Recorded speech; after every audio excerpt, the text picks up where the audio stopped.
But yeah, you got to pour yourself into the book in some way, and I think the people who read my books, they come away knowing something about me, whether they realize it or not, and I think that's how it should be.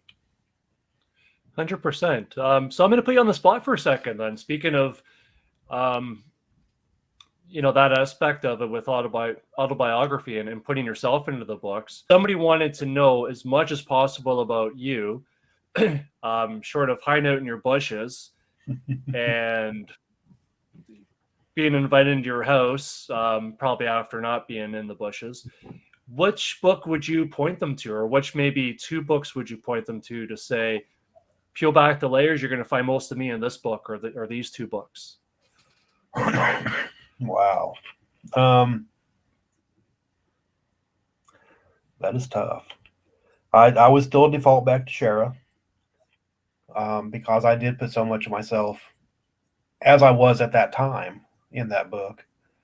I will also, Prayer, for people that don't know, here is a cover of it there. yeah, Folks yeah, that's that. the Scribe Press edition. Yeah, I love that cover. Me too. Yeah, it's so good. Yeah. Sorry to interrupt you. Oh no, you're fine. Definitely that one is where I was at the time, as far as being so introverted and trying to come out of that, which I guess was kind of through my writing rather than become a werewolf. Although I was certainly asked enough if I was a werewolf. Amara's Prayer was another big one as far as where am I at this time. I was going through some personal stuff, and the themes of how much can you forgive, and is your faith real if it's never tested, was very much on my mind during the writing of that book. If you want to know where I am now, there's a book I finished over the summer.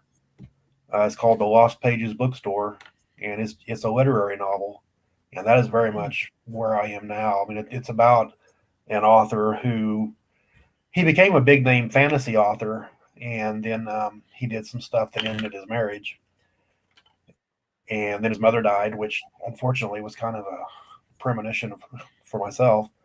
But he retreats to northwest Oklahoma, which is just prairie, and he goes to this small town called Sagebrush, and he buys a used bookstore there, and he just kind of hides there for almost 8 years until his creative writing teacher dies, and he goes back to his hometown to the funeral, and one person from his past and another person who was kind of existential, or the teacher's granddaughter stows away in the back of his truck, and his dad, who had been living in a nursing home, makes him take him back with him, and so they go back to Sagebrush together, and his dad and this young girl force him out of his shell, and then we have a romance develop.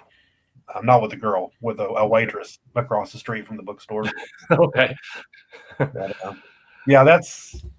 I mean, so much of the guilt and the loneliness that I have been going through the last few years are tied up into that book.